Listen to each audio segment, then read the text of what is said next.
Hello friends, this is Adam with Movie Guy 365, and today I'm going to review the Blu Ray edition of Villains.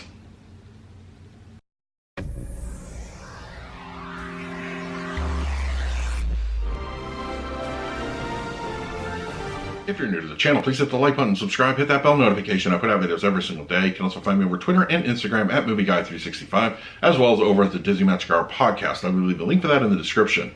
Alright, so Villains is here on Blu-ray, and this was the very small theatrical run. I actually did catch this in the theaters. It was literally in there for like days. And I liked the premise. I saw the trailer for it. It looked interesting. And I am glad that we actually got a Blu-ray release. Now, I usually do Blu-ray announcements here on the channel. And I was really looking for this one. And it just like, oh, it's dropping tomorrow. Here it is. Here's your Blu-ray. There was literally no fuss or circumstance with this one. So I was able to snag this one, got it delivered from Amazon. It did come out on the 20th of December. So I want to talk about the picture quality and audio. But first, let's do a quick unboxing of the Blu-ray. Okay, so here we have the Villains Blu-ray case. Now, this did not come with a slipcover. This is a brand new release, so I don't expect the slipcovers to actually exist for this title. So just know what you're getting. If you're a slipcover fan, this does not include a slipcover. All right, so let's go to the back here. So basic information and our spine. And then interior-wise, no surprises here. Simple Blu-ray case, artwork on the disc. Looks really good. All right. Let's jump into the picture quality and the audio. Overall, I feel that the Villains Blu-ray has a very, very clean looking image. Now, I believe the movie was shot digitally. I couldn't find the exact specs on the cameras used, but it does present an overall clean picture. Now, I think a lot of the cleanliness of the picture also has to do with the interiors and the nature-esque exteriors that we get for the most part. This isn't really set in a city. It's pretty much set in a house in the woods for, I would say, 95% of the film. Now, there are moments, most of the moments do take place inside the actual house. So we do have some good black levels, although there are some raised, elevated instances here and there. Nothing too distracting, but I feel that it could have been done with a little bit more care to those black levels, considering this was shot mostly in interiors. Now, overall, there's a good amount of color pop here, and it's not anything that's going to blow you away. It's relegated to the actual interior of the upstairs part of the house, where it's very cheerful and kind of, you know, 50s-esque as far as the palette goes.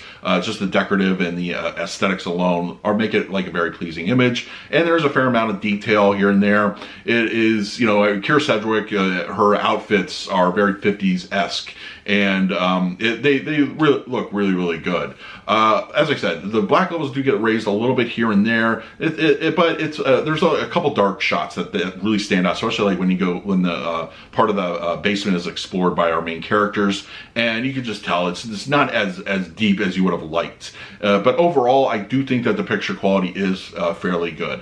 Audio-wise, you're getting a Dolby Digital 5.1, and it's very serviceable. I didn't get a whole lot of ambience. Maybe once or twice I did detect something coming through the speakers, and then there was, I believe, a couple instances where people were going up and down the stairs. You can kind of get that in the background, but for the most part, it's just relegated to just you know, little blips here and there, but nothing too aggressive. Front channels sound good. No problems whatsoever. Dialogue was very clean, easy to understand through the center channels.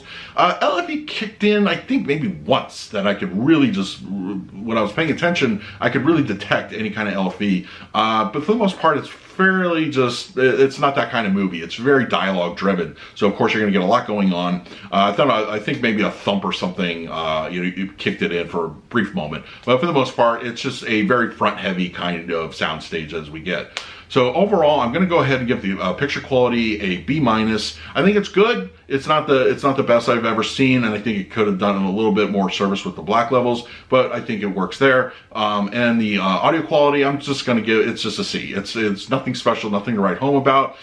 It's very dialogue heavy, so you get a very clean soundstage for the most part. You don't get a whole lot going on in the surrounds, but it's an okay track overall. So let me know in the comments below what you thought of Villains, and if you haven't a chance to check it out yet. If you haven't, I look it up. I think it's really worth your time, whether you want to own it or not. It's definitely worth seeing. I think it was a lot of good. I think Bill Skarsgård did a great job, you know, just coming fresh off of Pennywise, and I think it was a fun overall thriller. It was really good. Also, great cast. It was really good. So let me know in the comments below what you thought of it. In the meantime, please like, subscribe, hit that bell notification. I put out videos every single day. So until next time, this is Adam with Movie Guy 365. I will see you at the movies.